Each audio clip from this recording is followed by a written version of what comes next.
Time now for your forewarned weather with Chief Meteorologist Alana Brophy.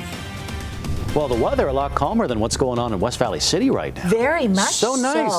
It was beautiful. Yeah. Yesterday and today, I feel like 2 thumbs up, but now I have to be the bearer of bad news and say changes are coming. Oh, you had to ruin it. I mean, that's what I do. I'm a wrecker, and I'm fine with it. And we love you for it. We need them. Thank you. I never get praised for being a wrecker. All right, McElhatton. That's a win for me. We need the moisture, so let's bring on the storm, and we're going to do that as we head into our Friday. We look at that future cast, which gives you a really good idea that storms are on the way, and they're brewing. This is as we get into Saturday afternoon. So I want to forewarn you now that we're going to see that moisture Friday and Saturday, and that's really going to change the game. When it comes down to what we saw today, it was stunning. So ridiculously pretty. I want you to look at this time-lapse video. Clear skies as the sun was coming up over the Salt Lake Valley. Gorgeous.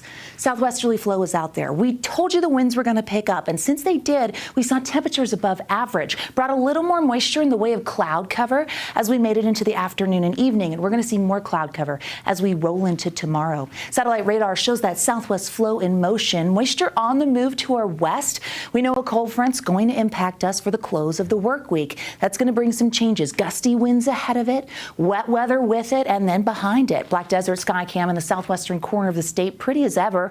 Temperatures were right around average in the southern portion of Utah. 89 in St. George, 86 is where they should be, so they upticked a bit.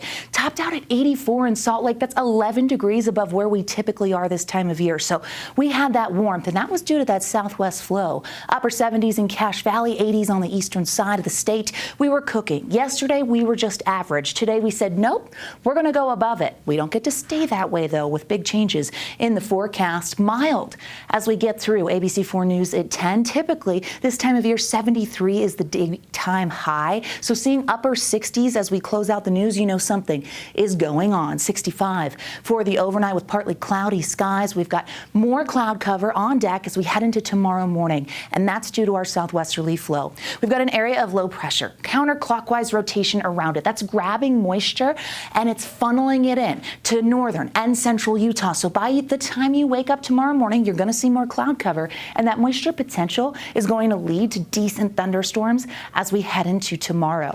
Our thunderstorm threat has been upgraded on the eastern side of the state. That marginal risk for the Wasatch back from southwestern Wyoming all the way to the Four Corners, it just calls for the chance of some isolated severe storms. Eyes to the skies in that area, but a general thunderstorm threat for our Friday exists for the West Desert and along the Wasatch Front and into south central Utah. So we know changes are here.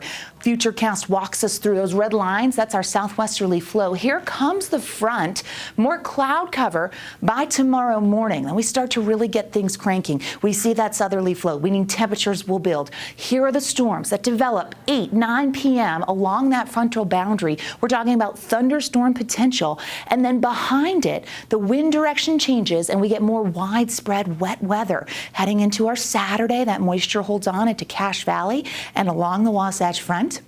Into the afternoon, northwest flow. That's a cold flow, and we stay unsettled with spotty storms as we make it into the afternoon and evening. When all is said and done and this storm system moves on, we're going to pick up anywhere from 1/4 of an inch to 1/2 an inch of moisture in northern Utah. Our valleys are looking at rain, but this is a cold storm, meaning that above 9,000 feet, the Uintas as well as the Wasatch, looking at minor accumulations of snow. The S word, hello October, keeping it interesting. I do think snow levels could dip during this storm cycle, maybe even down to 8,000 feet. Our high pressure that brought us beautiful today, well, that's going to get out of here. Scattered storms with this low that moves inland towards the Beehive State, opens the door for that cooler air. The big picture really lets you know that moisture will clear into our Sunday, but we stay cool and unsettled as we head into early next week. So moisture going to dwindle, cooler temperatures. It's going to take a minute before we build back. Looking at our lows, we've got 40s for the Wasatch Front and 30s Saturday and Sunday.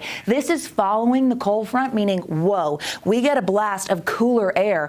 We're talking about temperatures close to freezing. Park City will make it into the mid-30s overnight, so Sunday morning will be a chilly one. 70s and 80s with the help of those southwesterly winds tomorrow as we get a few prefrontal showers and then thunderstorms along that cold front. front, 80s on the eastern side of the state, 86 in St. George.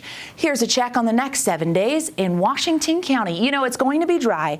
We slightly cool into Saturday, but then we warm back up. It looks like a nice forecast down there in southern Utah. St. George Marathon is on Saturday. We want to wish all of the runners the best of luck. That is such a good marathon. It starts in Central, ends in St. George. It's going to be chilly to start, but you want that when you're running, what, 26.2 miles? Give them a breeze and a break and a trophy at the end. The Wasatch Front with 80s to 50s. That is not a typo. I know you're sitting at home going, Alana, no, we are going to cool that much. We get soggy conditions for your Saturday, drying out Sunday, and it takes us some time to get back to those beautiful 70s.